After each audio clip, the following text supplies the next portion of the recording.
American state વર્જિનિયામાં જુલાઈ 1ના રોજ 2 ગુજરાતીઓની ધરપકડ કરવામાં આવી છે. પરેશ પટેલ અને મહેન્દ્રસિંહ દિયા નામના આ બંને આરોપીઓની સાથે સાથે અયાઝ પિરાણી નામનો ત્રીજો એક શખ્સ પણ પકડાયો છે, પણ તે મૂળ ક્યાંનો છે તેની કોઈ પુષ્ટિ નથી થઈ શકી. કેરોલાઇન કાઉન્ટી શેરિફ ઓફિસના જણાવ્યા અનુસાર પાર્સલ કાંડમાં પકડાયેલા આ ત્રણેય પર ખોટી ઓળખ આપીને ચોરી કરવા સહિતના ફેલોની ચાર્જીસ લગાવવામાં આવ્યા છે અને હાલ તેઓ કેરોલાઇન કાઉન્ટીની જેલમાં બંધ છે. ગુનાની ગંભીરતાને જોતા આરોપીઓ પર કોઈ બોન્ડ પણ મૂકવામાં નથી આવ્યા. તેમને કેરોલાઇન કાઉન્ટી કોર્ટમાં હાજર કરવામાં આવશે.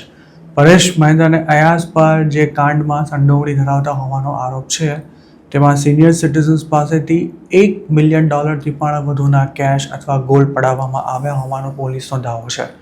જોકે તેમના સિવાય જે વિક્ટિમે હજુ પોલીસનો કોન્ટેક્ટ કર્યો જ નથી, તેમની પાસેથી કેટલી રકમ કે પછી ગોલ્ડ પડાવાયા છે તેનો હાલ કોઈ અંદાજ નથી. કેરોલાઇન કાઉન્ટી શેરિફ ઓફિસ પ્રવક્તાના જણાવ્યા અનુસાર એક સિનિયર સિટીઝન કપલે પોતાની સાથે ફોન અને કુરિયર સ્કેમ થયા બાદ પોલીસનો કોન્ટેક્ટ કરતા આ મામલો બહાર આવ્યો હતો. વિક્ટિમને ફોન પર કોઈનો કોલ આવ્યો હતો જેણે પોતાની ઓળખ એમેઝોનના પ્રતિનિધિ તરીકે આપી હતી. તેમને એવું જણાવાયું હતું કે તેમના અકાઉન્ટનો મિસયુઝ કરી તેમની માહિતીના આધારે ઇલીગલ પરચેસીસ કરવામાં આવ્યા છે. ત્યારબાદ વિક્ટિમનો અન્ય લોકોએ કોન્ટેક્ટ કર્યો હતો, જેમણે પોતે ફેડરલ એજન્ટ હોવાનું કહ્યું હતું.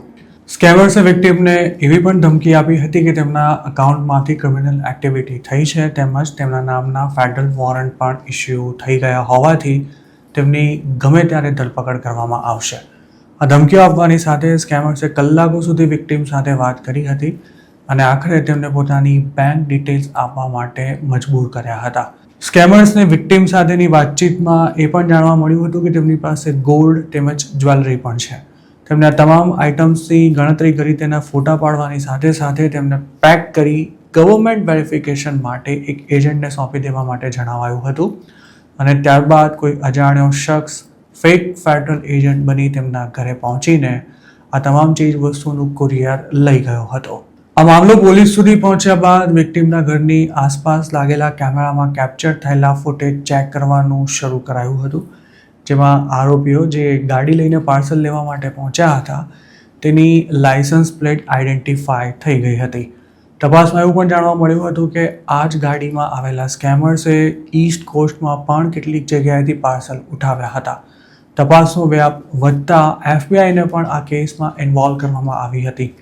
લાંબા ઇન્વેસ્ટિગેશન બાદ આખરે શકમંદ ન્યૂ જર્સીમાં રહેતો હોવાની સાથે તેની સાથે બીજા 2 લોકો પણ સંડોવાયેલા હોવાનું બહાર આવ્યું હતું.